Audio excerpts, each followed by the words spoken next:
Yeah, better learn to show consideration. Today we have a very special guest on the show. His name is Willie Nelson.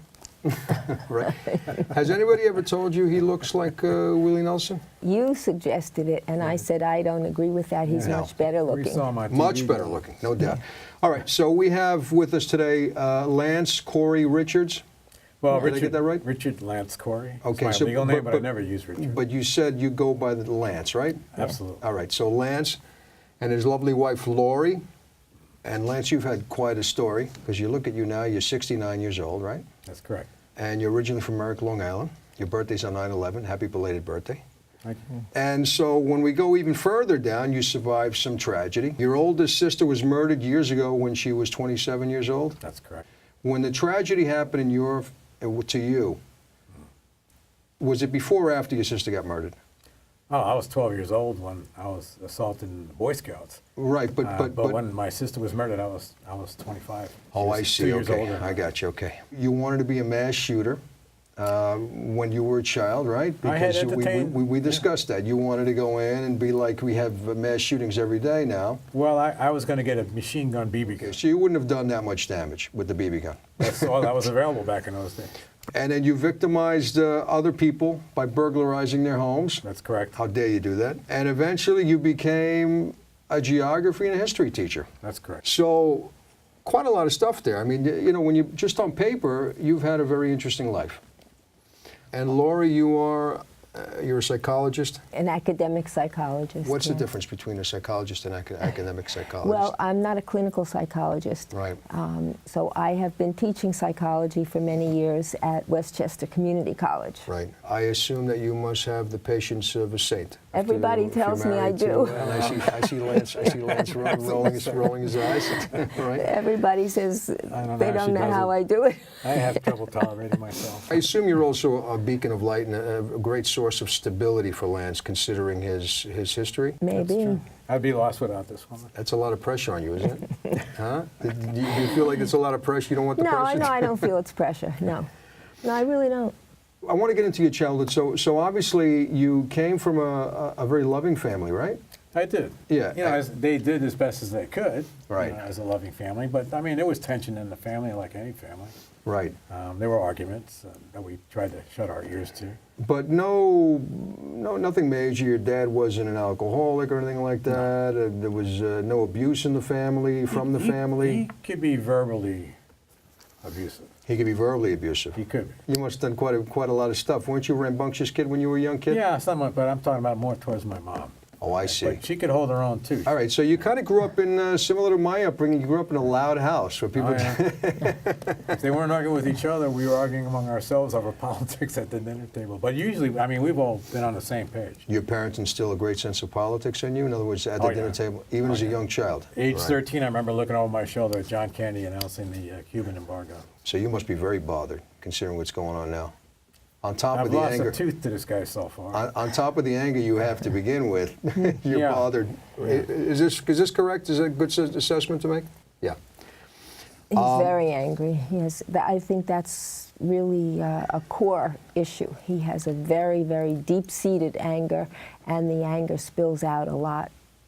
I wasn't going to get into that right away, but since you brought it up in such a way, you must, as his wife, you must have a tremendous sense of understanding because you cope with his anger, right? But throughout the years, though, it's gotten better, has it not? No. It hasn't. After Wow. No. You ever think about bailing?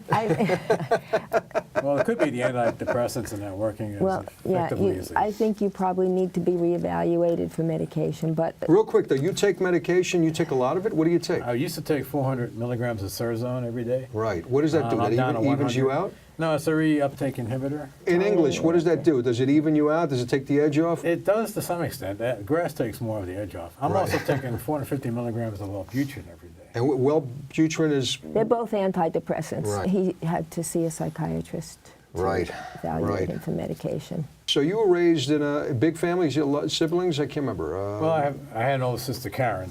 Right. She was born July 4th, 1947. I was born in 49. My youngest sister was born in 51, and then Mike came along in 59. He was not really expected. Everybody got along? It was difficult.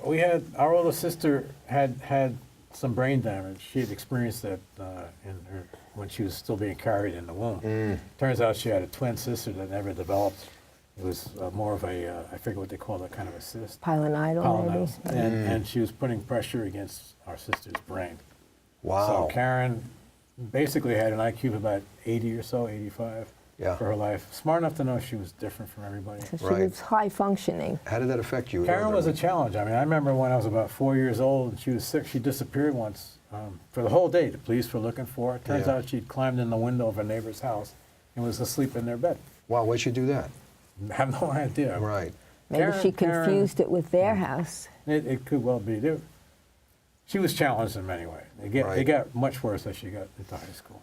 So there wasn't really much. I mean, you had a couple of challenges. All families have challenges, but really kind of, is it fair to say you had an idyllic childhood?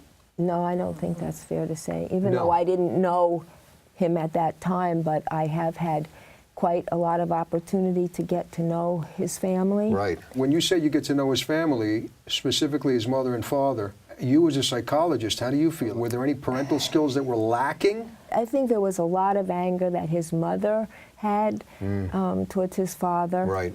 And Lance did not see his father treated well. Right. And that has really been an ongoing issue for him.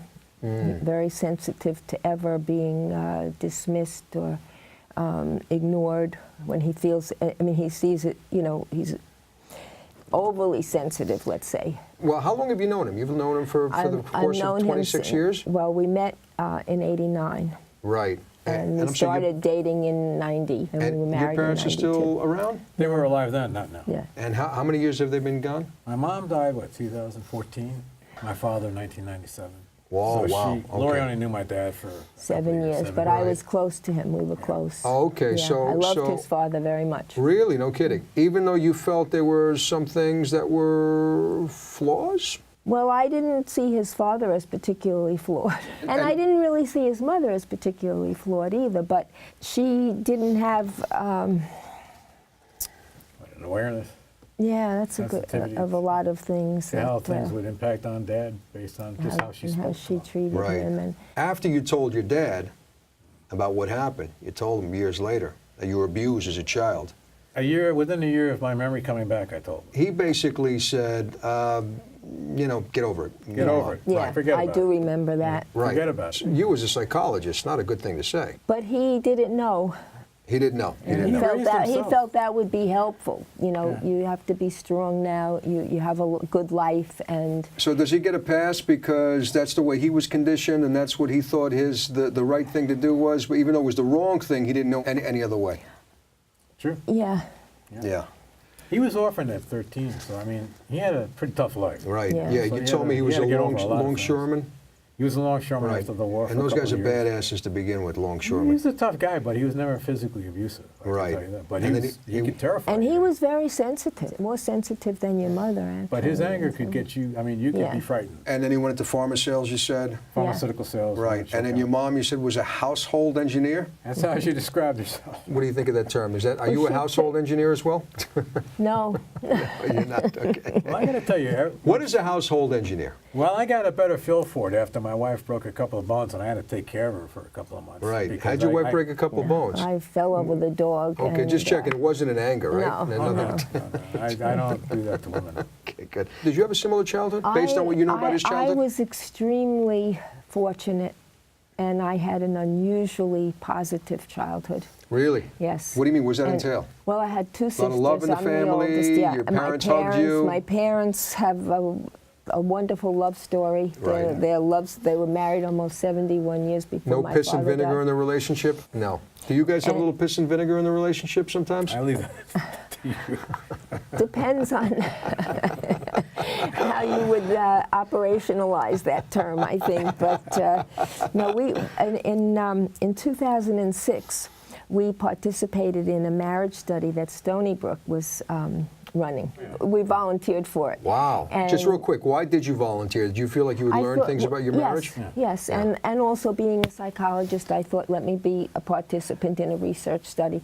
And they gave us, it was a very involved, it lasted some time, and when they gave us their analysis, they said that I had had an unusually positive childhood, that there are not many people who can say they've had, you know, who have experienced it. So, and actually, I mean, even, not that I didn't need therapy, I did, and I had plenty, but even... Why'd you need therapy if you had such a great childhood? Because I was very sheltered, and I didn't learn how to really be assertive and take care of myself that's interesting. and be independent. You and I have the same disease. So you had a great childhood, aside from the fact that you were very coddled, and as a result, you are an eager-to-please kind of gal? Right, right. But might fit well with the relationship with Lance, no? Yes. Yes, right. And when no, because, I mean, if you were sort of raised in a more, you know, your parents held it tighter, you know, they gave you a little bit more fire in you, maybe if you had that condition as a young child, I wouldn't going through the marriage and even the relationship in the beginning with him, you might have given it back to him and this might have never survived. Yeah. Is that fair to say? Yes. It's quite possible. Yes. It's funny because that's kind of what I see in relationships. You know, you can't fit a circle in a square or vice versa, but you guys kind of fit perfectly because of some of the things that maybe you had to resolve, right? I am a very accepting person. Right. And I also am someone who is very empathetic. So am I.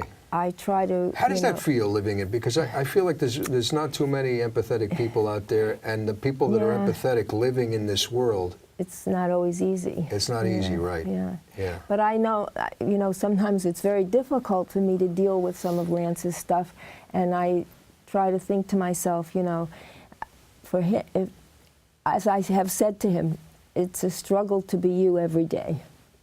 Every day is a struggle. So basically, because you are the person that you are and you're so empathetic and you know what he went through, you give him more leeway and you have a lot more understanding for the typical anger in someone because of what he went through, right? Yeah. You kind of weigh everything out. You're like, all right, he's pissed off, but maybe he has a right to be pissed off because of what happened, right? Do you ever say at some point, all right already, it's been so many fucking years, drop the fucking anger, for crying out loud? Does that ever come out in the conversation? Well, if I'm going to be perfectly honest, I feel that he did not work as hard as he could have when he was in therapy. I didn't keep a diary, for one thing, and I couldn't record my dreams. Is that a thing that you should keep a diary? No, that was one of the things journal. that his therapist suggested, but Right. he would go to his therapy sessions high. Right. He never stopped smoking during the whole time that he was in therapy. So. Yeah, but why do you need to stop smoking? I mean, why is it? Because does that remind you of something? No, with Lance, and he'll be the first to tell you this, the smoking, marijuana, puts a lid on his anger. What you're saying is because you smoke pot, it is sort of a false representation of who you are because it keeps the anger down. It keeps the anger down, but So the anger is not out, it's just suppressed, so right, to speak. so you're not really dealing with everything. Right. And you're not letting the emotions come up and really putting in the work. Well, a to deal perfect with resolution for that is you just smoke 24 hours a day. Well, I have to sleep. Does he smoke before he goes to sleep? This way he's not angry while he's dreaming? He smokes quite a bit. I'll smoke several times a day. Right. In the morning. And listen, for the record, I mean, do you see anything against that, smoking? Well, I don't think it's physically healthy. Well, forget about as his wife. Just in general, should we legalize pot? Oh, I think you probably should. Right. Yeah. Right. Yeah. But from a wife's perspective, you're saying it's not always good, particularly in his case, because there's a lot of suppression going on there. In other words, he needs the crutch of the pot to always be normal and happy. Yeah, but you're more concerned with my lungs, my physical health. I Right. keep telling her not to worry. They got vapor now. You can That's not vaporize. good, though. Why is that not There's a lot of new research on that it's just as addicting. Well, no, pot is not addictive. It's not an addictive substance. It might be emotionally addictive. But the vaping is not good because it has a lot of negative things associated with it. Even though it's just oil. Yeah, but there's nicotine in it. Wow. All right, I stand to be corrected because supposedly there's no smoke that goes into I your know. system. I know. But now I they've have held seen tests. the research that there's a group on my campus that's... Right. Now, playing devil's advocate, is that research from people No, that if it don't want pot to be legalized? In other words, I always question where the research comes from. The I mean, CDC has published on it. alcohol firms, I mean, you know, because I'm assuming alcohol doesn't want, the alcohol industry doesn't want it legalized, right? So we always have to question where these Well, you're reports come right. from as well. Yeah. All right, so we got a little bit about your background, and you said your siblings, a lot of siblings? 2 sisters. Good relationship with them? Right. Yeah. And you never had anything weird in your family or anything like that? It was kind of like a Leave It to Beaver lifestyle, is that fair to say? Yes. Yeah.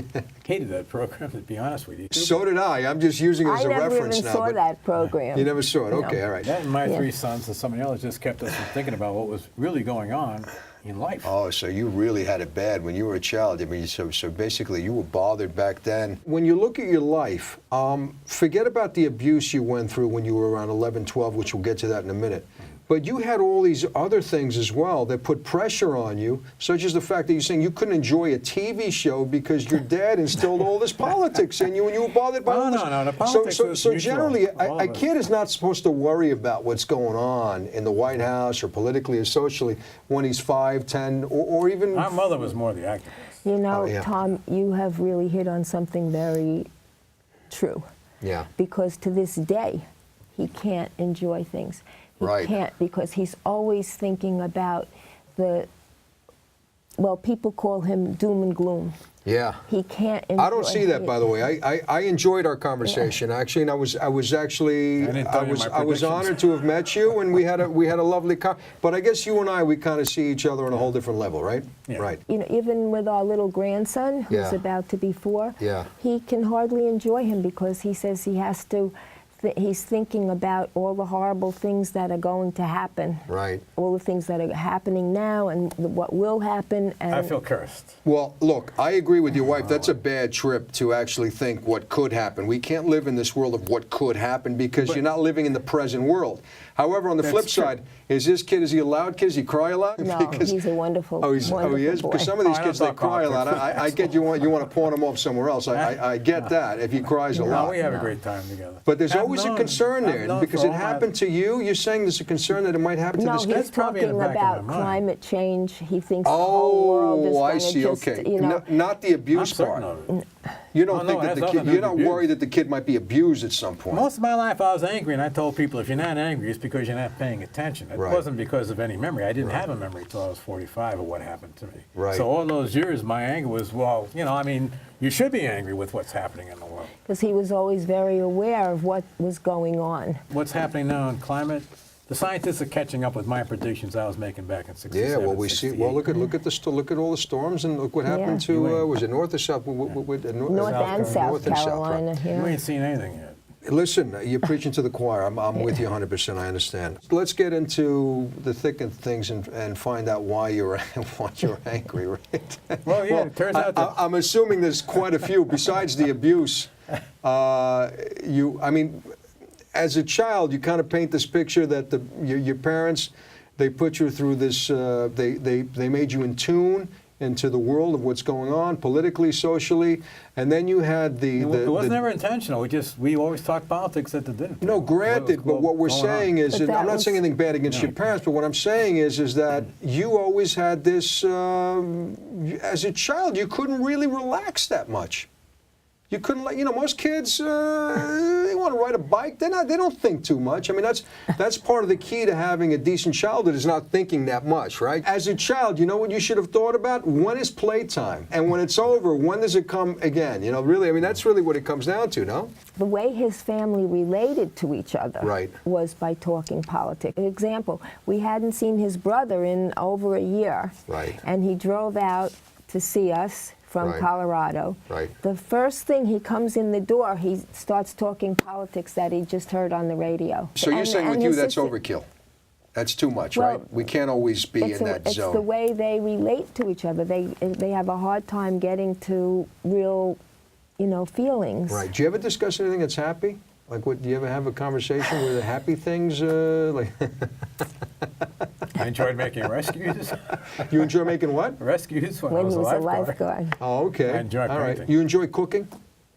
No, you don't cook much. You cook? Not no, that you make much. reservations. No, I cook, but I mean, I do very simple, healthy meals. I Right. actually won her over with 2 meals that I cooked. One was a Moroccan dish, shrimp peel, Right? and the other one was curry chicken with homemade chutney. Is that the case? Yes. He won you over with those 2 meals? That's all it took?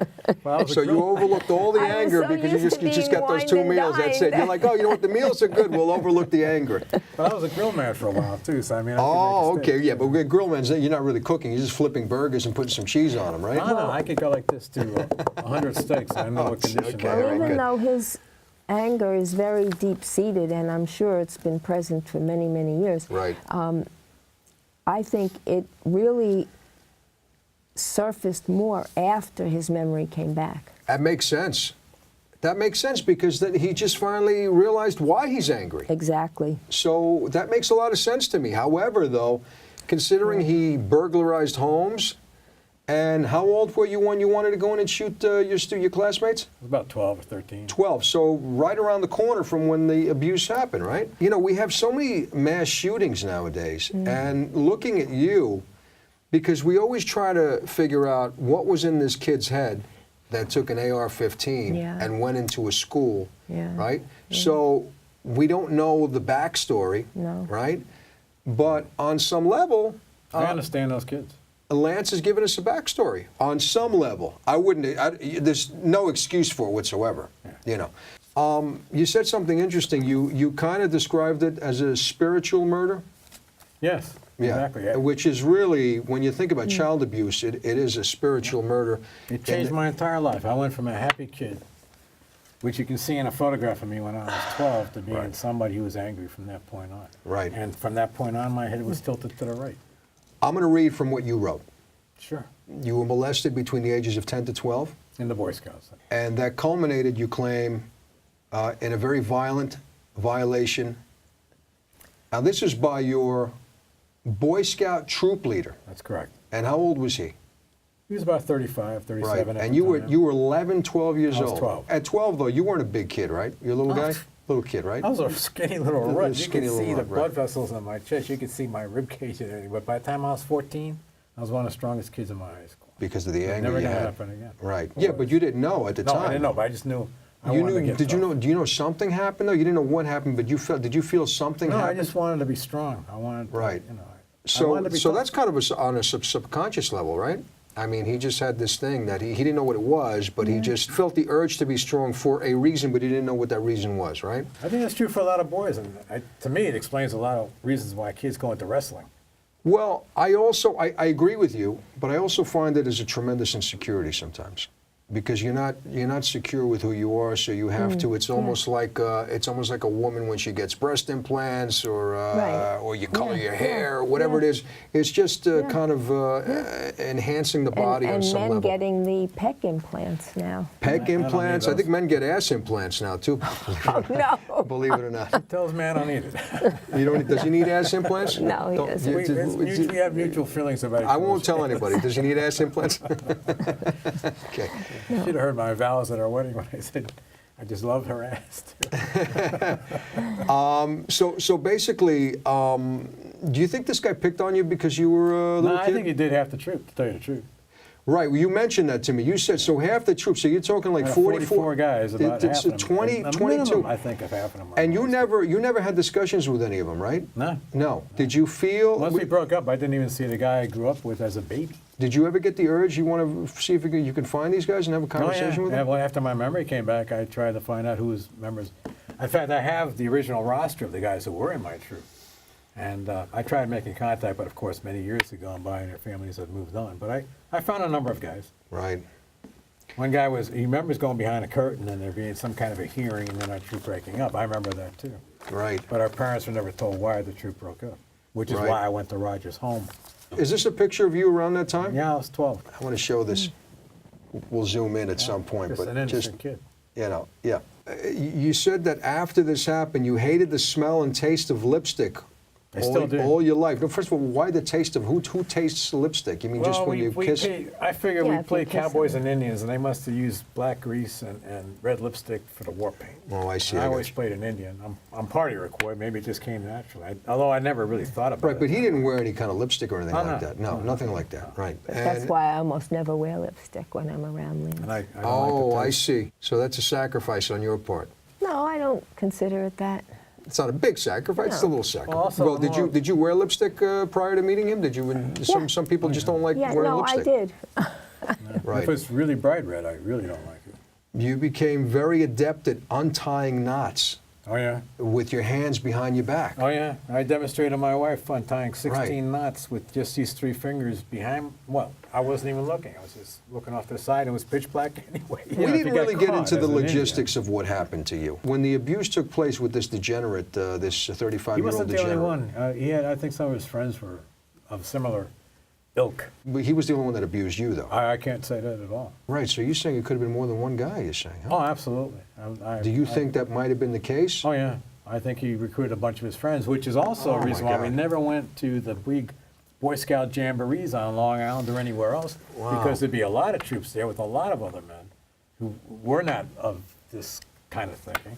And so we never went on those trips. We only went on solo trips up to Bear Mountain as a troop. That was it. It's okay, so you don't remember, does that bother you, even just hearing about this now? Because I Yeah. noticed you, yeah. Yeah. Yeah. Yeah, I So, didn't hear that before. so you think that there might have been other guys, and you Oh, never yeah. mentioned your wife's first time, 26 years, you're hearing this, right? You thought it was just that one guy. I knew that he thought other ones in the troop might have, but I didn't know that they might have done something to him. The other men. Yeah. I Right. couldn't tell you that. What I Right. remember But you think, is the though, attack in the basement. probably it happened with other men as well. Probably, yeah. Probably, Probably. right. At 44, 45, I think you guys met around that time, right? No, I was 40. when we I met. think you were 41, maybe? 41, okay. So, 89, October 89, I was 40. all right, so you were together for about 3-4 years, and then at some Yeah. point Yeah. you had this you saw this 12-year-old Well, kid on the block. Yeah, we had just bought a house out in East Quogue, and it was a kid 3 houses away that looked like me when I was 12. He was Right. skinny, runty And kid that with a triggered crew the cut. memory, That might have, but right? But you said there was something before then as well. well, before Lori would marry me, she knew I had a lot of anger issues, and she insisted I see her therapist for 6 sessions. And Right. At the last session, after all of this, she said, there's things about your anger and things that you say and describe, and it makes me wonder, were you ever sexually abused? You told him straight out. Oh, no, Alice. No, Gladys, I didn't have any clue about it. therapist. Yeah. But when you guys met, you said to me that in order for Lori to actually be with you on a permanent basis, on a lifetime basis, you mandated that he go get therapy, right? Well, no, it really wasn't. In fact, I really didn't even see the anger as an issue then. You suggested it? I felt, because I had been married before, and he had had 2 marriages before, I Right. said, I think it would be a good idea so that we could see what our issues might be. And Oh, we I could see. learn what the issues are. You said that because you saw some weird things in him, so you said, let's find out what's going on with Lance, right? Yeah. I think anger was Yeah. part of it, as I recall. No, at that time, I don't think maybe I'm not recalling as well, because the anger now is much more obvious to me. Right. You know, but So you're saying back then it didn't appear that he was that angry? Well, because look, when people meet, they're on their best behavior. So in other words, you must have been on your. I didn't tell her I got I can home. only Well, imagine. well, I can I only was- imagine your internal. What was going on internally is you said, "Wow, I really found a great lady here.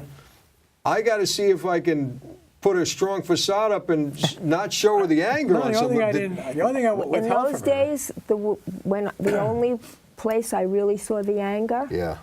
was when he would watch Notre Dame football games. You got pissed off at a football game? He would not only Dame. he would bang the walls. Well, if I saw a He would stupid punch play. the walls. He would scream. Oh, well, that's justified. If it's a stupid play, Well, I you know, got to bang the wall. I told her, go out of the house when the games are on, because Look, people think I'm you killing can't my wife. rationalize. You can't rationalize anger because it's a stupid play. No, it's not normal. It wasn't normal. No, but when I you always- watch a football game, it's not normal to get up and bang on the wall. Well, I don't really bang on the wall, but I will Honey, jump up. you used to. Back in the day. So when you saw If I that, really hit the wall hard, did I you would put my kind of fist down. say, what's going on? It was a little frightening. It Yeah. was a little frightening, that anger. Well, she left the house because friends might think I was killing her. If She- they were walking down the street and But heard the through other windows. reason, but I was concerned about the smoking marijuana too, because I, being a mental health professional Right. and doing a lot of counseling of students and everything else, and Right. and I even belonged to the Drug Abuse Prevention Council in Chappaqua, where I lived. It was Right. it was very And I didn't tell disturbing her to I was me. getting high. And I never did do any kind of drugs because I just felt I could be high on life. Do you still feel that way, that you could be high in life? Yeah. Yeah. You don't smoke at all? No. You don't partake with him a little bit once in a while? Have you ever tried it? I did try it. Yeah, and you didn't like it? No, I Kinda did. made you groggy? I tried That was once. many years ago. Once when I was shortly out of college, Yeah, that was and once when I was vacationing in Jamaica. Right. May I ask, Yeah. and this might be off limits, your first marriage, why did that go? I was only 20 years old when Oh, we so got it's, married. We were married for 12 and a half years, Right. and we were under a lot of pressure because we both were going to graduate school, we were both starting careers, Right. and then when we had a baby, we had already been married 7 years, and that just threw the balance off, and with the women's movement starting, Sure. and no, it was very difficult. How'd you guys meet? My first husband and I, though, are very close friends, and I'm we close talk with Lou, all too. the time. I mean, we are Yeah. good friends. Wow, that's Yeah. great, right? Yeah. And how did you guys meet? Well, Lori went to India on a Fulbright scholarship in the summer of '88. Right. I went to Egypt on a Fulbright scholarship, and in the fall of '89, there was a conference in Washington, D.C. Fulbright of, conference, of yeah. Fulbright people. Right. And so I went down. I figured it's close enough. Right. Did you have a fancy pickup line for Lori? No, not at You all. said, In "Hi, fact, I I'm didn't pick her up Lance." at all. Oh, you didn't? No, my You sister. picked him up? I had met his sister in Manhattan when I was having my pre-India orientation, and we just hit it off. And when I came into the conference, she saw me and she came over and she said, "There's someone I'd like you to meet." Right. And she brought me over to him. Next thing I know, Right. I felt a tug on my arm, and Lance, I want you to meet Lori. And Wow. I forgot the blonde and the brunette I was talking with. I don't even know if I said excuse me. Just forgot. You traded up. You traded up. Well, I no, noticed that- though when I asked how you guys met, I noticed there was a little sparkle in your eye. That something changed in your Well, it's a nice because memory. you It's just a- remembered that yeah. one moment where you Yeah. met, and he must have been a really good, as you are now, of course. I don't get my ass kicked. He but didn't have the you beard must have- when I met Must have him. been a really good-looking guy back in the day, right?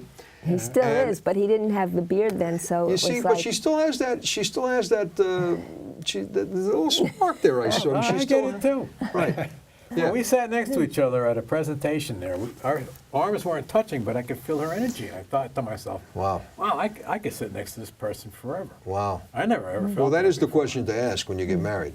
Can I live the rest of my life with this person? Yeah, you better ask And that's the question you asked, and it was a resounding I yes. didn't even ask. I just knew that I wanted to. Well, that's interesting. Okay, so you claim that there might have been other guys, but you don't remember that. But No. the I don't question that I remember wanted to anything ask that you went was, on while we went on our trips to. I remember very little of that, except one thing. I started staying up all night, sitting at the fire. I didn't want to go to bed, and if I did, I got into my sleeping bag with all my clothes on. That I remember. when you finally figured it out at 44, 45, it sort of came to you, Yeah, and you 45. realized 45, and it came to you as to what happened and why you are the way you are and all that stuff. How did it come to you? Did it come to you in vivid detail? It was like this, up against an oil tank. That Naked. was the vivid memory you remember, that you were Yeah. up against an oil tank. Yeah. Right, and so why the oil tank it was was when I where? started to In tell her. camp and no, Boy that Scouts? was in It the was in- basement of his troop leader. Yeah, Roger's basement. But that's all you remember, though. In other words, you don't remember the actual abuse of what happened. Not until I started to tell her, because it was when I started to describe what I saw that I Right. said Roger's name, Right, and I knew it was Roger. right. I would imagine when this stuff came to you, and it comes on at some point, it must have came on vividly because you tell me you had conversations with your wife, and more stuff was coming out. But when you envision yourself with your hands up I didn't tell her against, for 2 weeks. what's that? After I saw that in my head, I didn't tell her for 2 weeks. But when you envision yourself up against the oil tanker, then And Roger was behind me. In other words, how far did this thing go? Was he just fondling you, or was there other more severe things happening? My head has been tilted to the right ever since then. Well, we're going to get to that in a It second. was because of his stubble Yes. up against my cheek Oh, from behind me. He was reaching Fucking around. animal. I hear these stories and I just, you know, I wrote a script about the debilitating effects of child abuse. And I've done some research on it as well. And I've also known some people that were somewhat close to me that have been abused as well. And the worst part about it is debilitating lifelong effects of child abuse.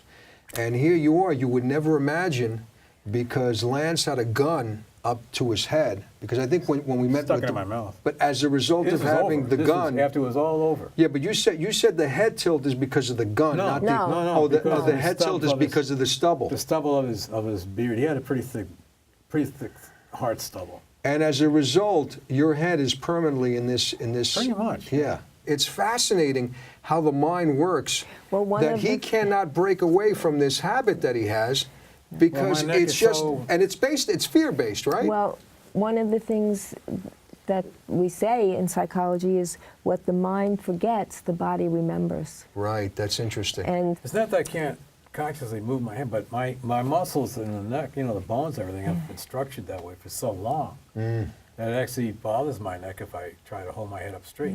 And there are times I think I'm holding my head up straight, and an old girlfriend used to take my head in. With physical therapy, because it just you like that, but I think a lot of it has to do with just fear. And you know, there's a book you should read, Dr. John Sarno, The Divided Mind, and he claims that do you have tension here? You have pressure No. as well? No, No. but it's just always leaning this It's way. always leaning yeah, this but as a result of leaning this way, though, And you doesn't see that, it in photographs from that age on, right through high school. right? But as a result of leaning this way, does that not present an imbalance in your body? It might. So basically, is that all you remember of the vivid details? Is that you remember that his face was close to, he was from Well, no, behind you and he was... more and more came back to me. Right. I started therapy the following day. Right. when Lance told me, he was, it was really quite difficult. He was crying and trembling. He was shaking and trembling, just shaking and trembling his whole body. Wow. She put her arms around me. Thought I was saying I was going to leave her, but so far from what I was thinking. He said, Wow. I have to tell you something, you know, but fortunately, because I was a member of the Westchester County Psychological Association and I was always going to conferences and everything, I knew an excellent therapist to refer him to the very next day. Wow. You know, it's funny because we have, like, you read what's going on with the Catholic Church lately? Of Oh, yeah. course. You know, I would have been lucky had I been a priest. I would get some compensation for all the money spent for years of therapy. Never yeah, but they mind don't all give the any. damage. Have they gotten compensation? I don't think they've Some gotten. of them have. Two guys Some just of got them have. $27 million. Now, I'm not really, I've never been a money-hungry person. It's Sure. not that. But I want the records from the Boy Scouts for why my troop broke up. That I want. Now you're pursuing that, right?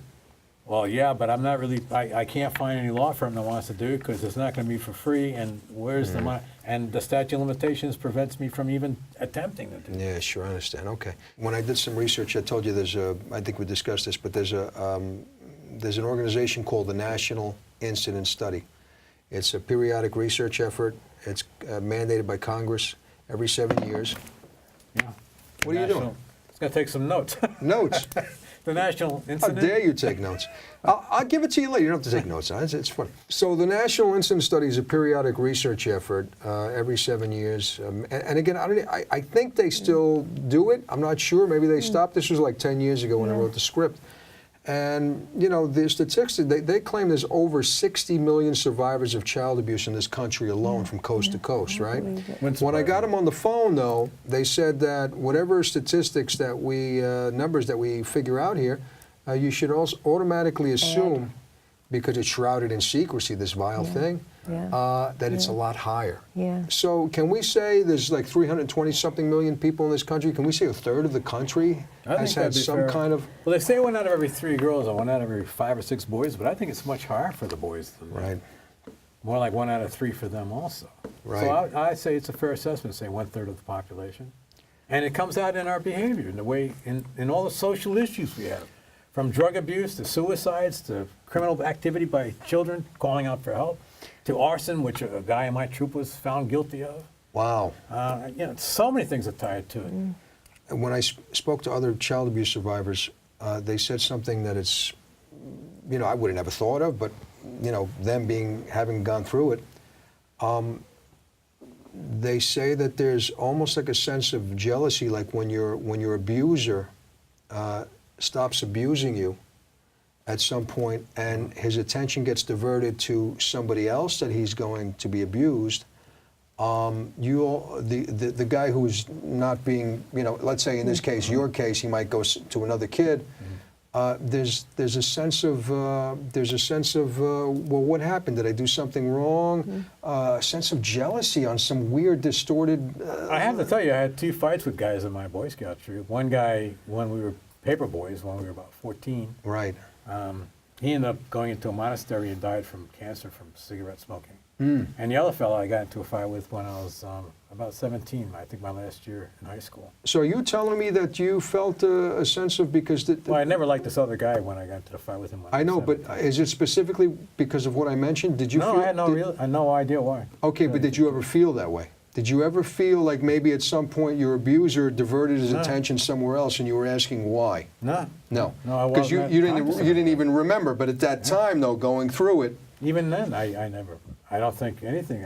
Frank, when I got into a fight with him, all I remember is that I didn't like him and I pushed his face in a mud puddle. Right. Yeah, Well, listen, if you don't like somebody, that's what you do terrible. when you're a kid. He's dead, and I feel terrible. Well, not because of what you did. No, he ended up going to the monastery and smoked 3.5 packs a day and killed himself, basically. Well, again, not because of what you No, did. but Yeah, I know. think, Yeah. what He happened might to him? Yeah, maybe his behavior bothered you, and his behavior could have also been a result of what was going on with him. You're right. He was an innocent kid, too. You said that you, something about a photographer's darkroom light, so you always had a fear of a Not a darkroom fear. light situation No, because no. you felt...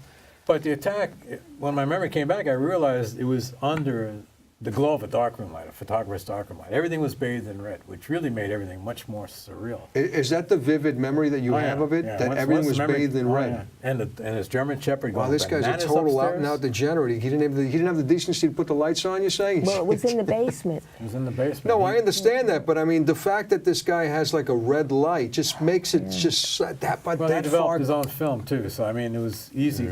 Listen, these guys are really, he's never been charged. Nobody ever accused him of it. Right, Ever. Nobody Right. was ever warned about this guy in their neighborhood. right. Because he was just that good at setting up the scene so that it was just beyond belief. And so after he did this thing, you said there was a .38 caliber, policeman special, they call it, right? We went upstairs to his kitchen. He stuck a .38 in my mouth, threatened to blow my brains out. I can still taste the oil of the barrel. Today was Wow, an old that's just policeman terrible. special. And Wow. then he gave me a Coca-Cola and sent me home. Oh, what a nice guy. What a joy. And then 33 years later, all this came back. Yeah, see, I never forgot wanting to shoot people.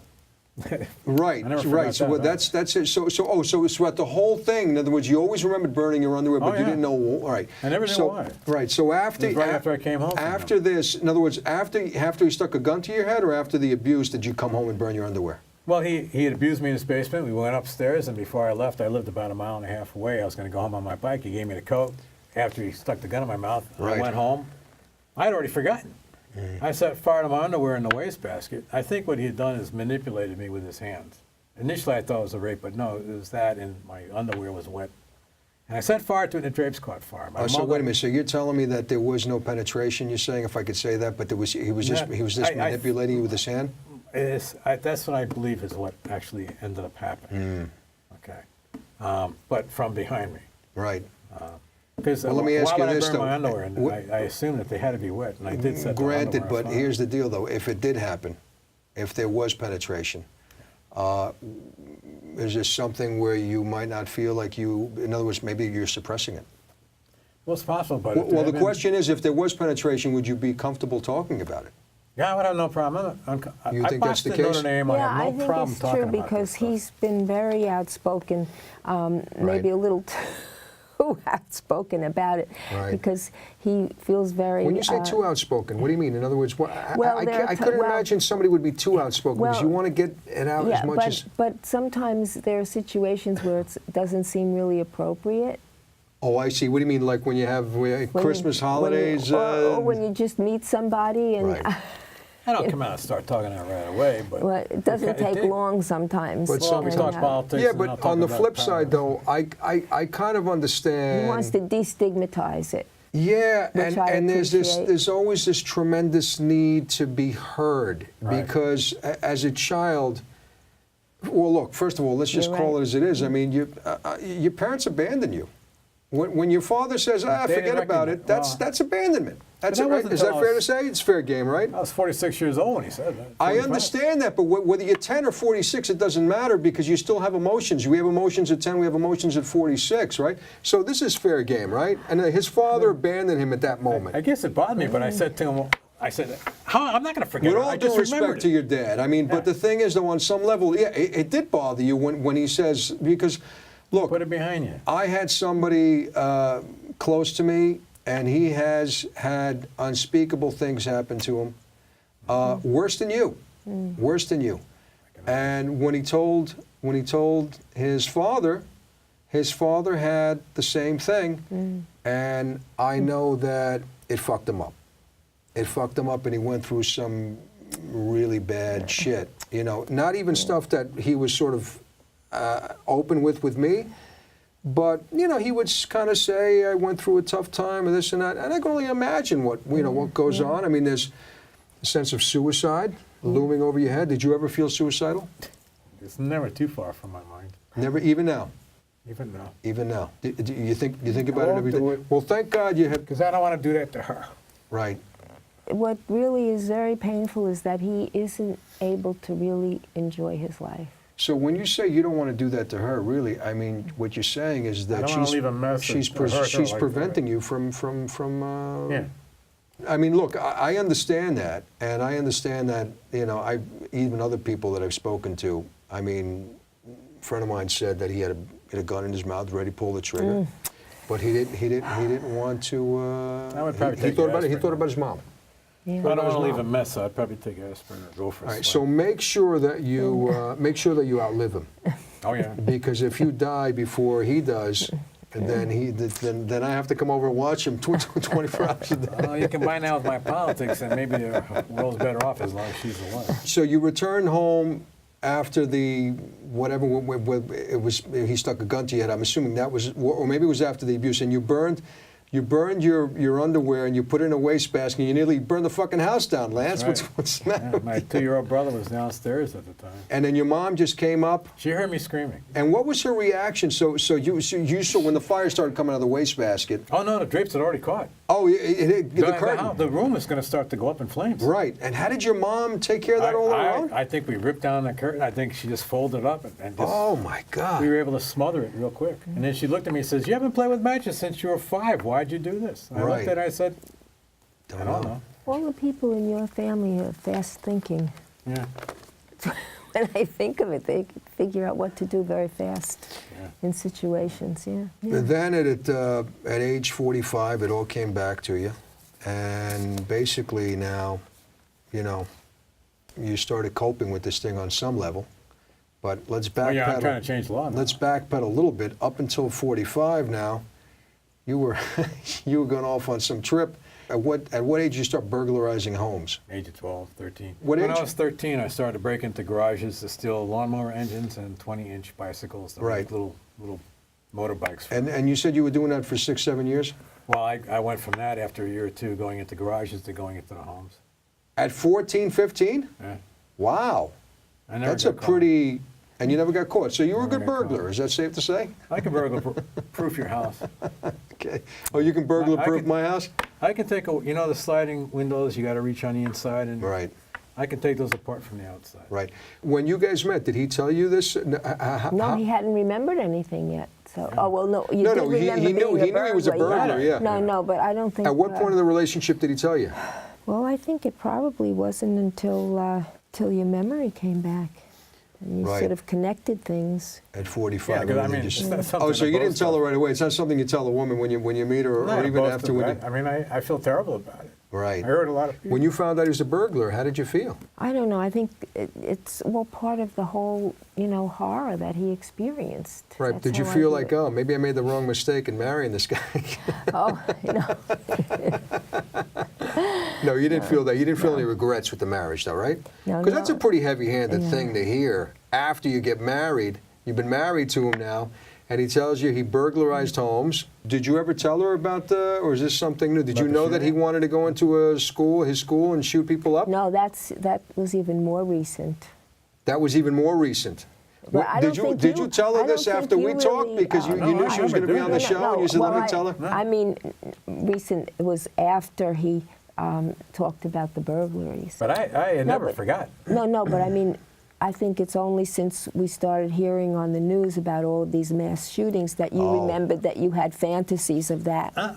No. I always remembered. Oh, well, you hadn't expressed it to me. No, but when things like Columbine happened, I said, I understand these kids. I know exactly what's going through their heads, and I wish they weren't killing themselves so we could talk. So basically, when you found out about that, though, I mean, that must have been, that kind of set you back a bit, right? Because you're talking, you married a guy who had thoughts of mass murder when he was 12 years old. He wanted Well, to it go was a in. BB gun I was going to shoot him with. That's what they advertised in the comic. Yeah, but still, I mean, there's still BB gun. You can do some damage. And I mean, all right, it's not. Well, you know, here's the question though. If guns were readily available, you might have not had a BB gun. Yeah. You might get a. If You know, in other words, kid today? nowadays. So in other words, you make the case why we shouldn't have automatic weapons Oh, so absolutely. easily accessible to people. When you were 12, if you knew that these automatic weapons were in your possession, you were might have people I replaced it didn't- with a BB gun, There were right? a couple of bullies in my school I didn't like. Right. You think you would have gone that far if you had an automatic weapon? If you had an Well, automatic I can- weapon, you would have gone in there with an AR-15 to wipe them out? I don't know, but I can tell you one kid, I went to his house at 3 in the morning and taped a cherry bomb to his plate glass window that was about, 8 feet by 6 feet. Right. Did you break the window? Oh, I was a couple blocks away when it went off, but yeah, Right. the whole window went out. Jesus Christ. You know, Did you ever think of the parents when you do these things? No, I was thinking about the kid. You think about the kid, right? You know, I didn't want to the- hurt anybody, but I wanted to really But do something. some psychologists have called this a moral outrage Right. that a child experiences, a Right. moral outrage. Right. And so there's a sense, nobody protected me, people let this happen, and so it's an anger that is directed towards everyone and everything. Right, right. Well, I pick my targets carefully. Do you ever feel, even in the back deep recesses of your mind, you ever feel like maybe because he had it to begin with, he had these thoughts, do you ever think that something could trigger them again and he could just go postal, as they say? No, I don't think so. No, because you know him well enough, Yeah. you've shared enough, you shared enough. I'm basically a gentle soul. No, I see that. I see that in you. But look, gentle souls. But sometimes you might awake the monster inside of you. Anybody, it can happen to No, but I me. do- It can happen to you. Frankly, I mean, I do write to organizations that you would think would be allies in trying to change legislation. Right. And I write them, I say, when you keep ignoring a person and you're not only betraying them, but you wonder why people do desperate things. how do you feel when you hear about other school shootings? Is it a tremendous weight on you, or do you sort of I can't say do you sort of understand on I some just level? understand it. You understand it. Yeah. We're not excusing it. You're not No, excusing it, right? No. You know but these those kids are should really be crying out for help. But what a fucking way to cry out for help, for crying out loud. But from your perspective, because you've been through it, you sort of, in a weird way, it's really disturbing to sort of even say this, but you understand why these kids do it. Oh, yeah.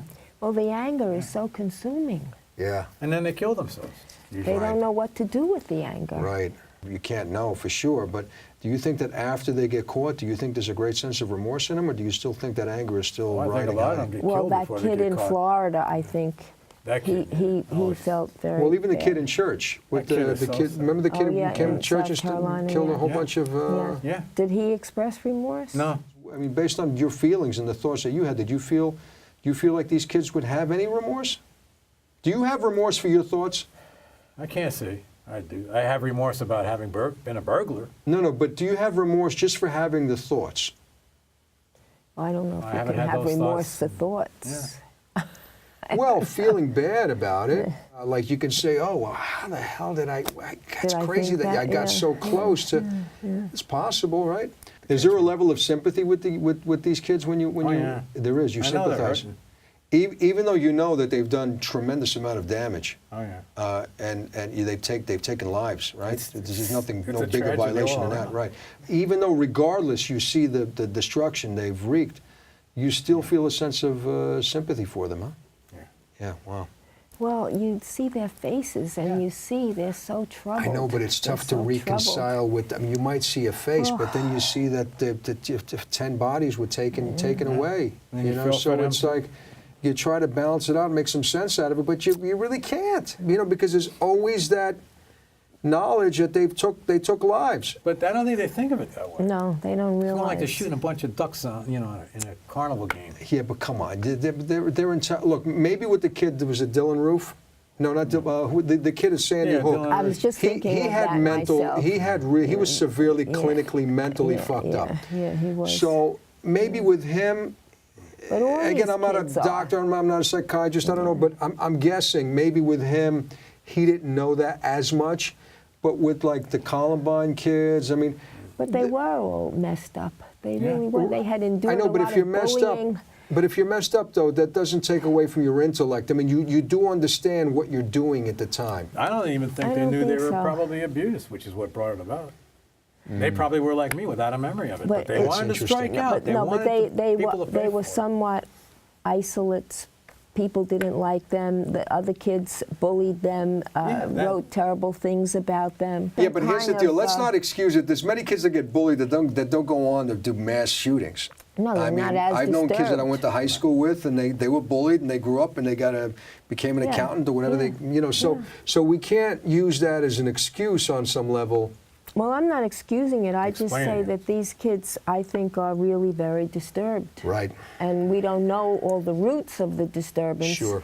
Some of them may not have had the kind of support in their families that would have helped them deal with the bullying and the abuse from the other kids. My father said, a bully gives you a hard time, hit him as hard as you can. You may get your crap beat out of you, but he won't bother you again. And on the flip side, we can even say that about child abusers, because Yeah. they say most child abusers have been abused themselves. Yes, all of them. As a person who's been abused, have you ever, even for a split second, looked at a child in a weird way? No. I mean, because the script that I wrote is about a guy who is basically, he has these pedophilic thoughts in his mind, but he knows he's a monster, and he doesn't act on it. No. And I would imagine that although there's a lot of people that have been abused and some people actually become abusers later on in life, I would imagine there's a whole bunch of other people out there who feel that they're monsters and they still have these compulsive thoughts in their mind that they want to be with a child, yet they never act on it. I never had those thoughts, but I can tell you when I walk the dog late at night, Yeah. and I'm walking You my looked at the homes, dog in a certain way? No. You'd bite me on the ass.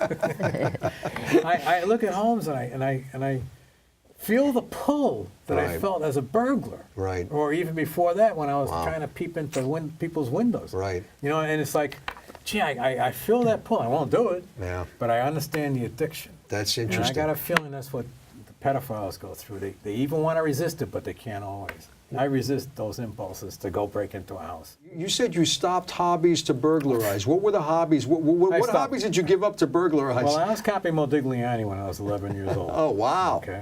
And You were that good of an artist. Yeah, George Wall. Well, my mom would cut out photos of their paintings and say, copy Right. those. That was my training. Right. Why did you stop the art? You could have No, I stopped burglarized and photography. still painted That or was all sketched. childish stuff. I stopped photography, my artwork, my stamp collection, my coin collection, my rock collection. Right. So my on some insect level, collection. do you think that burglarizing homes was sort of Became a new a better hobby? Right. It was a more sophisticated hobby, if you will.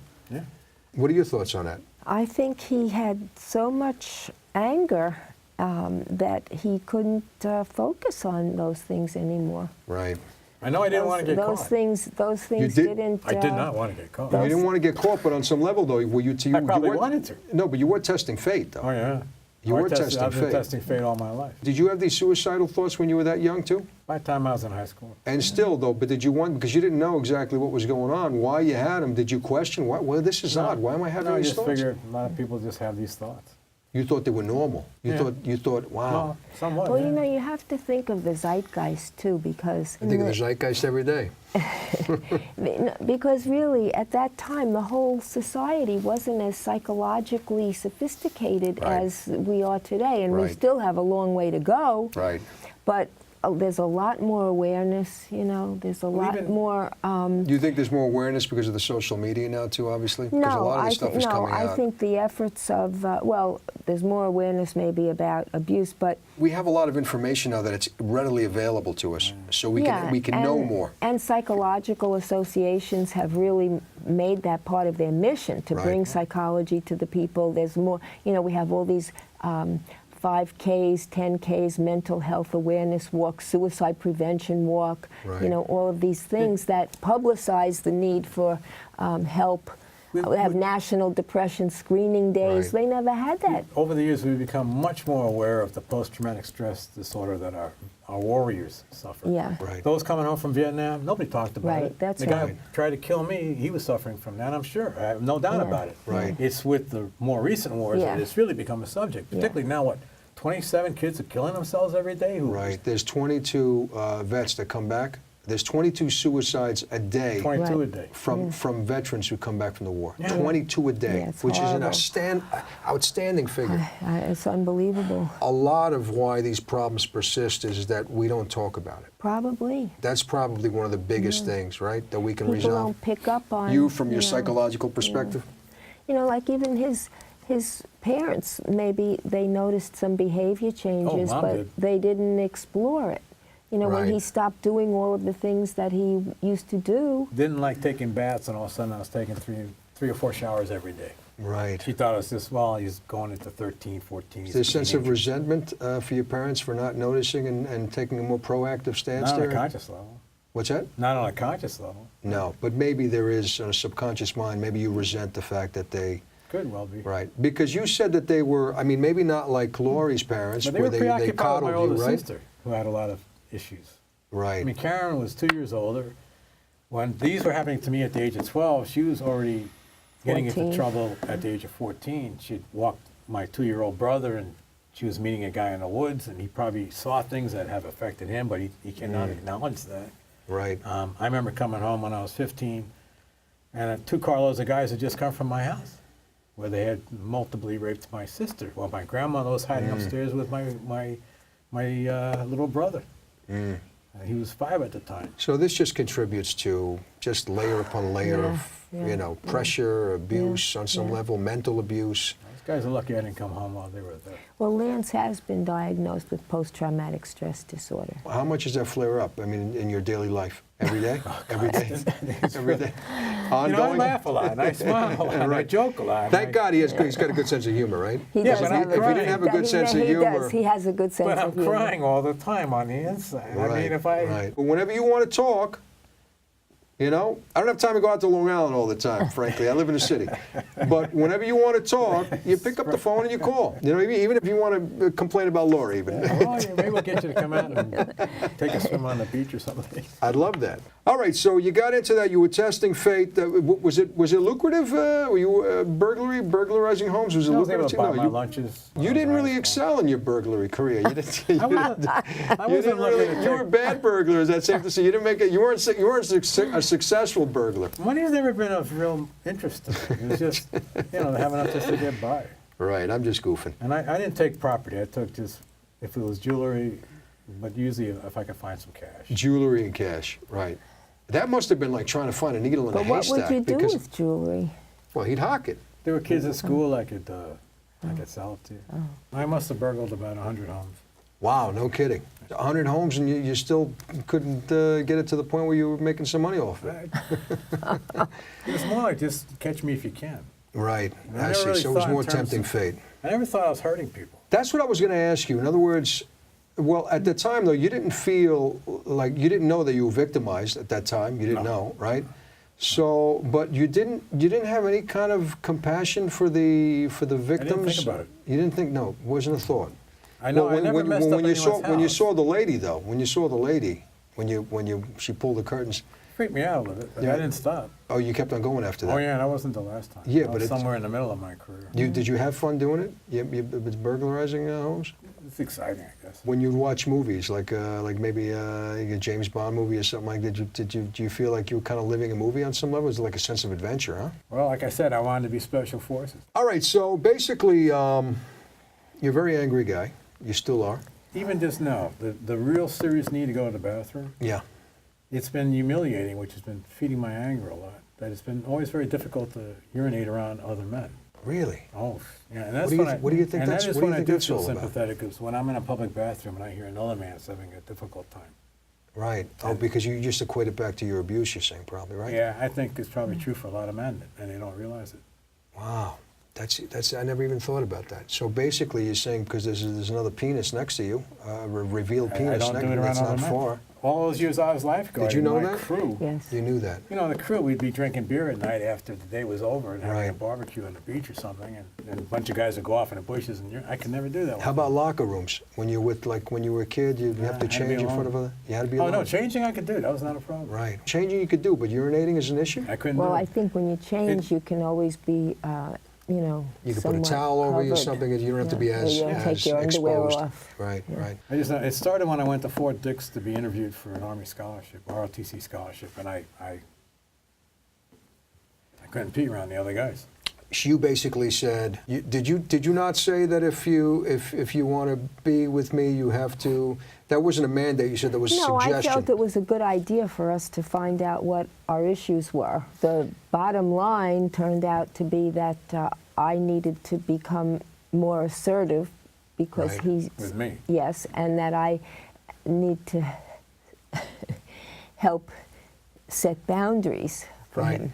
And in a way, it was kind of serendipitous because you setting these boundaries. But I'm not good at it. Even No, now, I'm I not good at understand it. that, but you're sort of, in a way, inadvertently or indirectly responsible for his healing because you kind of set certain boundaries, and as a result, it's sort of a domino effect, and then you went to therapy, and then all this stuff came out. So I think it was basically saving my life.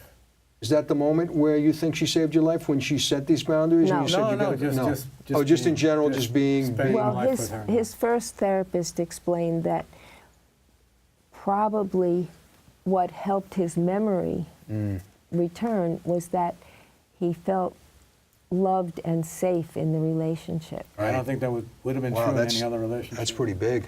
Yeah. That's interesting. You have other friends that make you feel safe that way, or is this Lori? Pretty much, it's just Lori. it's Lori. I've, In other words, I've been pretty you much never a loner all my life. right. What You never about- felt any. You never felt a love as deep as Lori. But how about though with you have guy friends that you feel a sense of support? Not so much. Not really. Or I don't Do you feel have comfortable. friends? I do. You do. So do you feel on some level he's a little bit of a loner? Yeah. Yeah. I brought up before that there were times you said that you might have thought about. Tom had asked the question earlier, were there ever times when I thought about leaving you? And I Yes. didn't answer. Yeah. So I said to him, I could answer that question. Sure. So were there I wouldn't be times when surprised if there were times. were there times when you thought that you thought about leaving him? A couple of times, yeah. Right. What triggered these feelings in you? Well, in 2001. I had- After 9/11 or before? Yeah, before. Before 9/11. Before 9/11. Right. I had been on another Fulbright to Israel for the summer, and then unbeknownst to me, while I was away, Lance went back to smoking cigarettes. Right. And so when we were on vacation, we went to Arizona because my son was getting settled in there in graduate school, and then we went from Arizona to California to see friends of his. And he was trying not to smoke cigarettes, and he really didn't have access to marijuana either because we had a fly. Oh boy. And the anger was so terrible, Right. so terrible that I said to myself, I don't know if I could deal with this. Right. I don't know if I Did could. you talk to him about it? Well, that time? I don't know how much I might have said. I really don't remember. Right. Did you get a sense that she might have felt that way? No. Is I- this I- new to you, or did you discuss this No, afterwards? No, we no. haven't really discussed Oh, so this is the first but time I this is think coming I out? think I've I did tell I've known you that there were times. afterwards. I I've never think. been physically abusive, but I can be verbally tough on people. Right, I understand that. I understand it. And- Well, so basically, what you're saying is though because of his anger, the marriage has been hindered or impeded, or it's suffered a It bit. could be different. It could be a different marriage Right. if he didn't have quite as much anger as he has. Right, more healthier marriage. Well, again, when we did the Stony Brook survey, they said we had basically a very good marriage. Right. And I think that. And I kind of see that myself. I think we do because we do mostly get each other, and we are supportive of each Right. other, you know. So Lance, it's fair to say, would have been a perfect husband had he not been abused.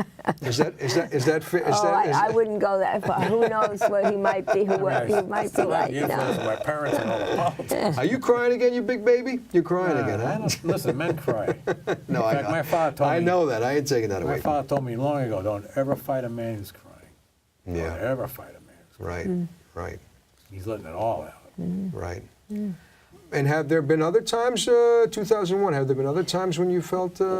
Lance does not adapt well to major change, let's put it that way. Right. So even though we had discussed moving and we made the decision together, Right. and we bought a larger house after the first, Lance moved in with me initially, and then we bought a larger house together. Right. And during that move and after, he was really, really bad, and so much so that when my family came to visit at Christmas, my two sisters afterwards said, "You have to meet us in the city." And I went, and they said, "We were so upset at Lance's, behavior and the way he treated you and everything." They said, "You don't have to stay with him." Right. I'm sorry, what year was this?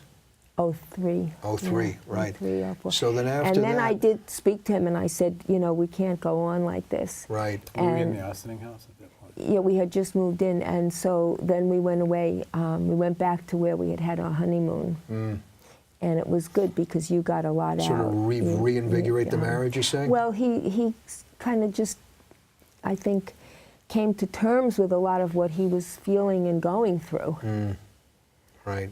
and Right. that was good. And then this Right. move was better. The Right. move to West Hampton was better. When you had to talk with him, though, in 2003, did you feel like he was willing to, in other words, he didn't give any pushback, because he strikes me, I don't know, but he strikes me as a guy who understands that, helped yes, him I to- was, in other words, he's self-aware of his flaws. It helped him to gain insight into what he was, how he was being. Did you see It did. change in him after that? Oh, I hope you did. Otherwise, what are you doing? Yeah. Yeah. But honestly, the last, since he became more intensely involved in trying to get his petition signed, Right.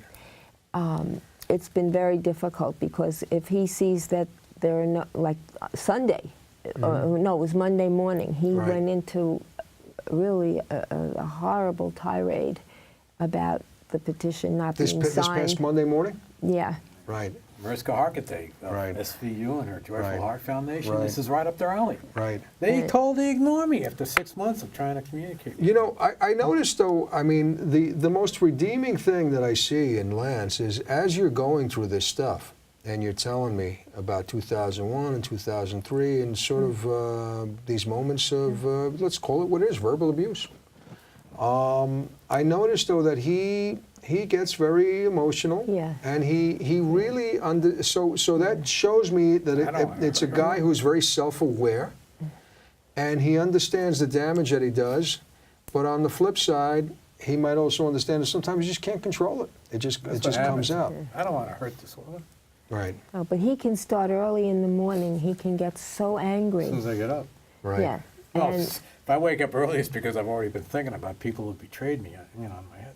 And you'd be amazed how many organizations. Right. I mean, I've been supporting NARAL and NOW and Planned Parenthood all my life. Right. Now I'm asking them to share a link to my petition. They don't even reply. Right. I think, the core thing here is the anger.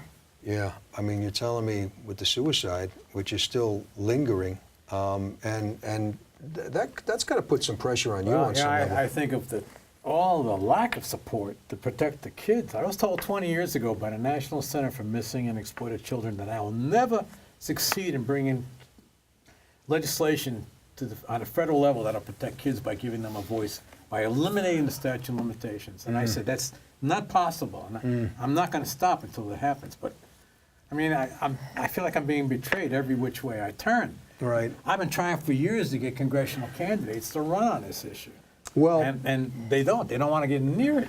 Yeah. Everybody wants to see a solution. Everybody's talking about it. I think you need to build a coalition around it, which I think might help you. I'm trying to Well, build that's one. what I've tried to say too, but even you know, I must say the most astonishing thing to me was that the group National Organization of Men Survivors of Abuse didn't want to respond. Wow, that's terrible. I wonder SNAP, why. the Survivors Network Abused by Priests. And you told Don't me something. reply. You told me something interesting about your anger. You touched the third rail once. Oh yeah, I melted my fingerprint. Right. So When I you was went to about the 11, with the 10 or Long 11. Island Railroad. Where were you? Living in America, and the tracks had been elevated, and Billy Maxted and I went up there, and we touched it, and we both woke up in the bushes about 20 feet away Oh looking my at the God. sky. Right. Yeah. You didn't know that? I did know. I didn't know How about old the, were you then? the About bushes. 10 or 11. Right, So that's- before the violent attack, it was while the other things were going on. So that really sort of puts things in perspective. I mean, because you had a I was already testing for it. considerable amount of pressure and stress even before the abuse happened. Before the violent Yeah, before the violent abuse, right? Because the other stuff is more touchy-feely stuff. But I didn't learn to swim also till I was 11. I drowned when I was 2, so I had this thing about water. But we went. That's the troop- understandable. The troop went to the St. George's Hotel, and we played Marco Polo, In the pool. which is Right. a very touchy-feely game. Yeah, sure. And before that game was over, my feet were off the bottom of that pool. Your feet were off the bottom of the. Oh yeah, I was no longer running, trying to get away in the water. I was swimming to get away. Wow. And then I was teaching swimming a year later. Then we get to this part now where you finally find who this guy is.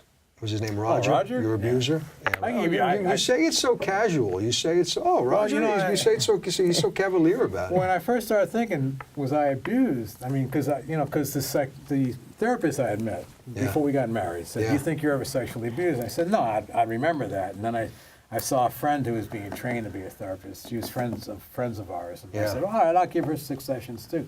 And she brought up the same question at the last session. She said, "You think you're ever sexually abused?" And I looked and I said, "No, but you're the second person to ask me that."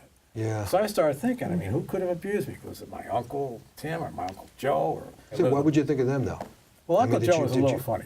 Oh, He was so Uncle you Tim think was a there was great uncle. you think but there was abuse there, and you're still probably- suppressing I that? don't know. I don't know. But if it was, it was You're like saying when I it's a was 5, 6 possibility, though. Possible when I was 5, 6, or 7. Right, because I can tell you for sure, my uncle never abused me. I can tell you that I for couldn't- sure. I But can't you tell you. can't tell me that for sure. I can't tell you about Joe. Uncle Tim probably never, but It horrified his family when Wow. I even brought mentioned this Uncle up. Tim. Yeah. Joe, they didn't get horrified about. Tim, they did. All right, My so you mother's- finally you went down. You found this guy. How'd you find him?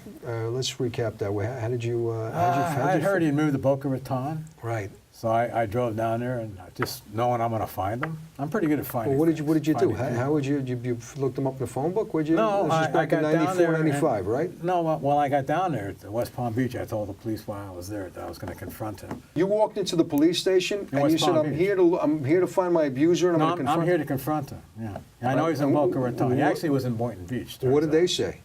He said, "Well, you can't step on his property unless he invites you. You can't stand outside they his gave block you the and tips, use a right. bullhorn and tell everybody who's a neighbor that he's an abuser." Right. They said you can't just watch him and stalk him. Right. They told me all the things I couldn't do. Well, it turns out when I went to his neighborhood, every house was closed up except for his. He was out in the driveway. Right. washing You his told me car. that. Yeah, sure. Were they supportive? Were the cops supportive? The cops must have thought, well, this guy's saying he's going to find his abuser. Who knows what he might do to his abuser? Right? They didn't think that way? Did they Yeah, say? they did. They just Did they told me, say "Don't anything get to you? yourself arrested." Or were they, Basically, were but, they you know. supportive? Did they say, go ahead, shoot the motherfucker? No. Detectives up in New York, when my sister was murdered, said, "We can tell you where the guy lives." Right. killed Interesting. her. So You wanna when do you that. when you found this, you found him, and you said he was the only guy on his Yeah, the whole block, all the houses were secured. He was out there washing his car, and I went, before I stepped on his property, I went, "Roger, Lance Corey." Right. And he came up to me and he Right. He No, invited no, me no, at stay the property. down because the camera's not going to get you. Just Well, so he shook my hand. He went, right. "Lance, You so told me good to that. see Right. you." Right. And that move right there. It put me off my balance for a few minutes. Right. Because that's a very That's how he used to grab aggressive mood. It's an aggressive handshake. Once right. he got a hold of you, I'm pretty sure he was probably a wrestler in high school, maybe college. Right. He was a strong guy, and you didn't get away once he got that grip. Right. So you're at that moment now. You're face to face. He invited you on to the. Yeah, he we're said, standing in "Hey, the you driveway know." talking. Right. Did he know right away or not? No, No, he didn't. I said, "Roger, I'm here to tell you that this is what you did to me in your basement." Right. What did you tell him though specifically? Oh, that you And you raped told me. him that your raped me, hands were up that against I saw the- myself like this. You're behind me. Your stubble is here. That you basically raped me. I described the oil tank and the dark room light. Right. He says, "Wow, I'm sorry. That's what he said. Did he break down? No, He didn't break down. no. And he wouldn't talk with me anymore because his therapist was telling him not to talk with me. Right. I wanted to Are have we a going to follow-up buy into that, discussion. or we just maybe Well, he's it was gone just now. He's my second wife looked into his Social Security and found out he's no longer collecting. We assume he's dead. So when he said he was sorry, was that the end of the conversation? Pretty much. Right. There was no anger in you then? No, not really, because I know that you don't become an abuser without having been abused. And not all of us become abusers, some of us become protectors. But I suspect 3 or 4 guys, maybe 5 guys in my feud became abusers, and 1 guy for a fact did. Laurie, is that odd? You, with your background, is that odd that you see all this anger in Lance, and yet there was no anger at that moment? I can't say. I mean, it just seemed that he felt a certain almost relief. You felt relief? I felt that because there was Well, he validation. There was apologized, but- validation. Well, he I knew apologized, there was but something he apologized, but it's not like he's apologizing because he didn't bring the library book back on time. You know, this is something very severe. That's not that doesn't warrant just an apology. No, but it merits something a little bit I wasn't more. demanding But anything when from you him. came back from that trip, I felt that the main thing that you experienced was validation. Really? Yeah, that He had a little it did really comeuppance. it really And I- did happen. And I love telling it really people, did I happen. arrived in West Palm Beach the Friday night John Kennedy Jr.'s plane crashed in Martha's Vineyard. It makes it so easy to be able to tell people that was the weekend I arrived there. When you initially told me the story, I just got the sense that, you know, it was kind of like a half-baked, I'm sorry, and I just Well, he didn't felt want like to talk any because further about it. right. Well, that's a big issue. And I did think. want to see him again the next day just to talk. Yeah, and we did say though that one of the biggest problems is we don't talk. We don't confront things head on, right? Yeah. And so I I like think to. on some level, I think that, you know, like Elton John says, right? Sorry seems to be the hardest word. I had a show here not too long ago with an exoneree. He was wrongfully convicted at 16, at 17, got out at 32. Jesus. And him and his mom had a little bit of a friction because, you know, he felt abandoned when he was in prison and all that I stuff. thought he was guilty. No, never thought he was guilty, No. but just there were things like, you know, Mom, did you do that? Oh, I didn't get around to it yet. And it's like, eh. So anyway, so the mom was here, and, you know, because we sat down, we had a conversation, and then she showed some feelings and some emotions. He said that afterwards, after we had this conversation here, he said now their relationship is better as a result because Maybe he you should be a just therapist. needed to hear. He just needed to hear. I don't know if the word sorry came out, but he just needed to see something in her that she was sorry, that she felt badly for what she's done, right? And as a result of that, the walls come down, you know? So I think with you, with this guy, maybe on some level, I don't know. I mean, I don't know what's in your head, but I'm just guesstimating that because the apology was a little half-baked, a little weak, he didn't want to talk anymore and all that stuff, One of the reasons why I wanted to see him again the next day. he didn't give you the release that you wanted to be released. And maybe if he did, I maybe still if he felt did. angry when I left. That's when I right. drove back to That's Miami. right. So maybe if he did, though, and you felt like you got a more sincere approach from him with the I'm sorry, maybe you might have not been, since 94, 95, which is years ago, maybe you might have not been as angry. Is that fair game? Maybe. You could be right. Yeah. All right, well. I know one thing. I don't want to go to my grave without that federal law at least being discussed. Right. That's very important to you. Yeah. Well, one of my students committed suicide. So basically, you want to pass a federal law that... It overrides the state statutes of limitations. 8 states don't have a statute of Right. limitations. That I agree with, yes. Territory of Guam doesn't have a statute of limitations. Right. All the other states vary in how they treat the subject. And that's unequal justice in my book. That's a violation of Article 1 of the 14th Amendment. You said 8 states in the territory of Guam have no statute of limitations for prosecuting child sex abuse, which is just absurd. It's just an absurd thing to have on the books. And right now, they're entertaining this Child Victims Act, which has been blocked by the Republicans in the state Senate. Right. Because it has a 1-year look-back period. And if they're going to at all allow that, they want to cut it off at age 50. My memory came back at age 45, and now I'm 69, and because of their obstruction, I'm going to be cut out. My memory is easily as good is the oldest member of the New York State Senate. Right. We're starting to see a little anger in him right now, because I noticed too when he came in and I met him the first time, every time he pounds his chest, it's like King Kong banging his. In other words, it's almost like in a way you inflict pain on yourself. No, but you're used to it, right? Well, But he He really, bangs his hands and when a he lot. and when he does this, right, you Should see really my hear filing the, cabinets. you really hear the, you know. So again, you wrote there should be no statute of limitations on the federal level shielding pedophiles from prosecution. Agreed. We're all in agreement there. The federal government must prosecute when the states fail to protect children, just as the federal government steps in when states fail to prosecute hate crimes. Correct. The most severely traumatized should not be further violated by being denied justice because of a handicapped memory that resulted from the extreme nature of their trauma. Correct. The And fact that is- really kind of sums up There's everything. a therapist who wants to start a class action lawsuit saying that those of us who've been handicapped in our memories, actually, it's in violation of the Disabilities Act in this country, that we're actually Americans being with denied Disabilities. justice because of that disability. Well, you know, that we really It's a good haven't argument. talked about at all, the ways in which one might be disabled as a result of the abuse. I mean, listen, if I had been caught when I was a burglar, I would have been a cab driver.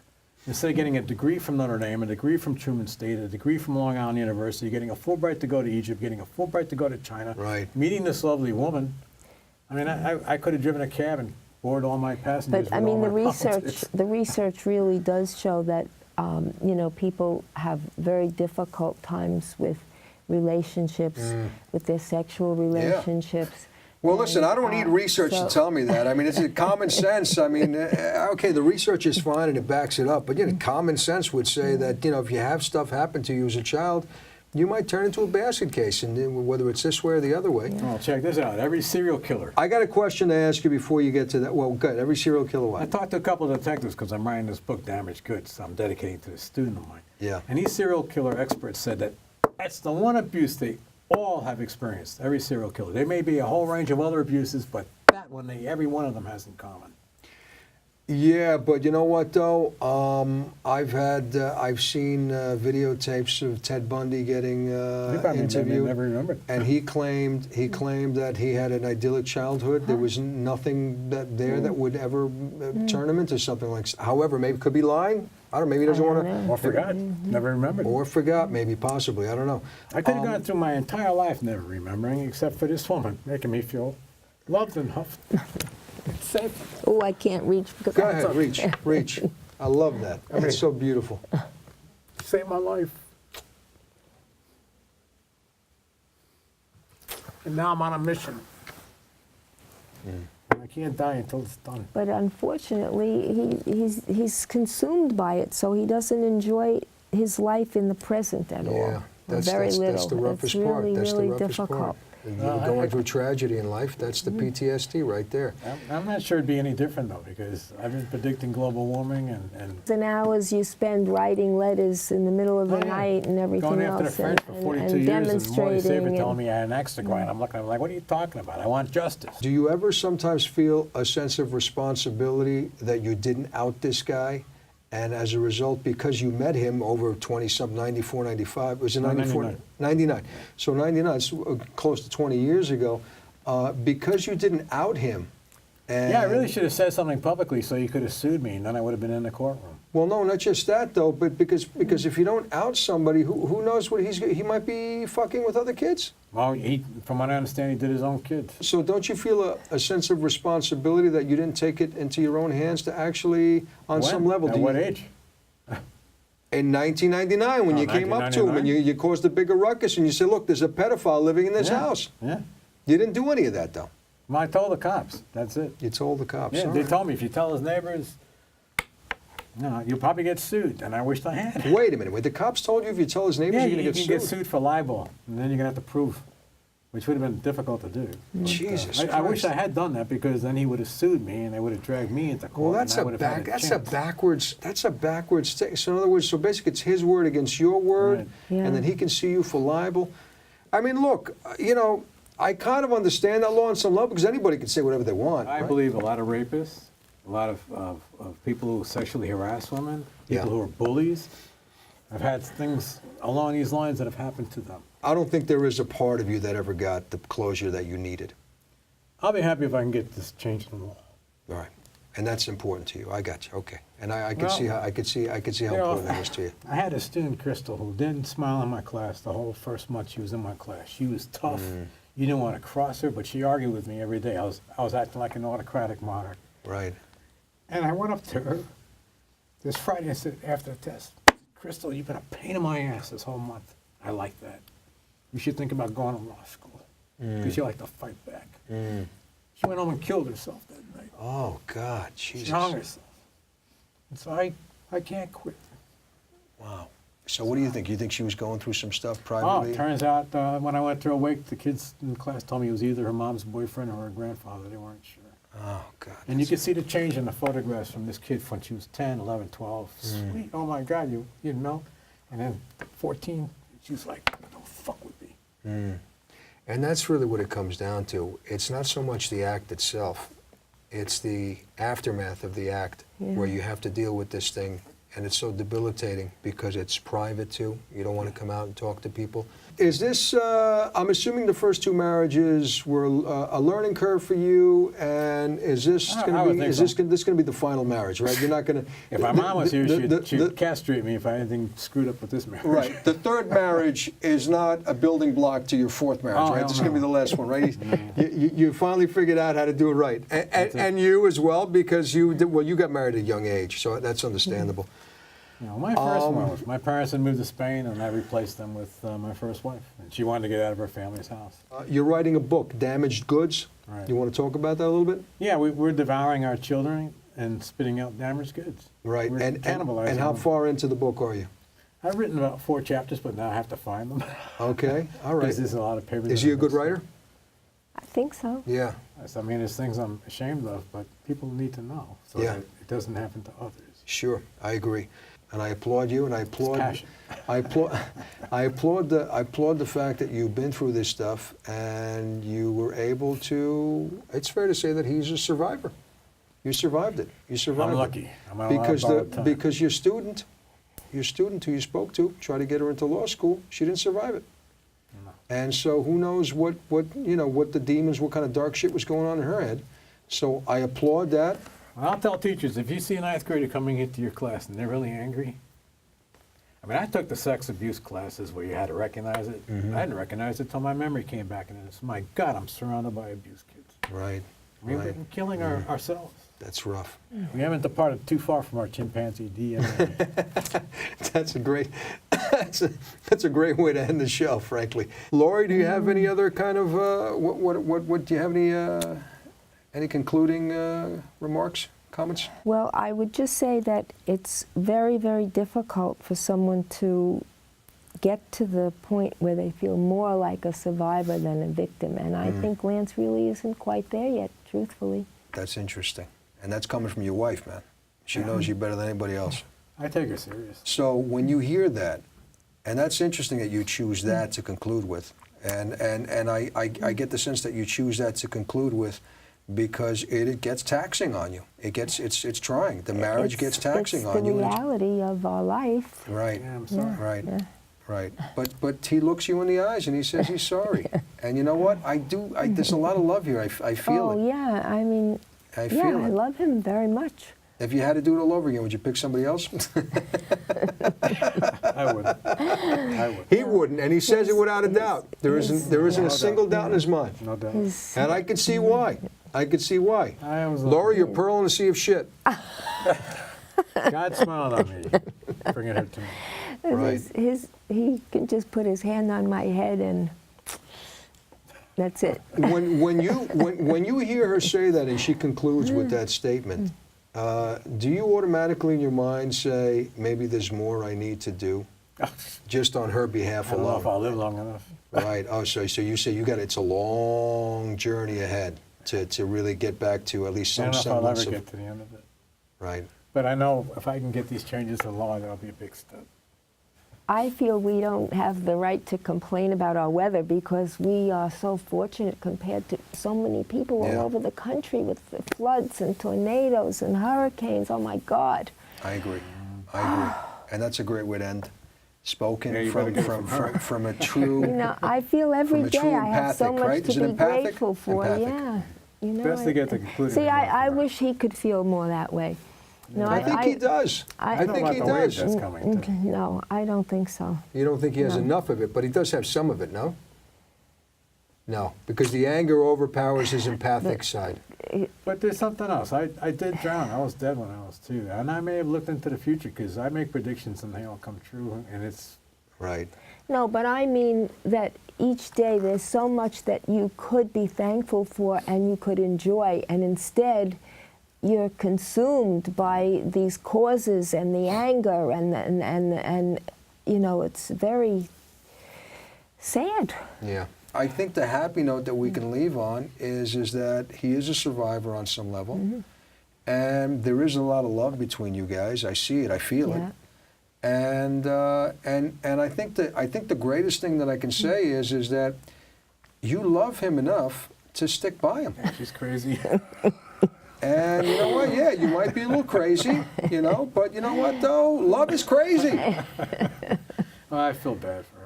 You shouldn't have to go through the stuff I put you through. Yeah, but she's going to stick by you because she's just crazy in love. No, she's going to get paid for it on the other side. You believe in that? Oh, yeah. You do. I'm certainly live after this. All I ask of you is for you to prove these words are true. You better learn to show consideration.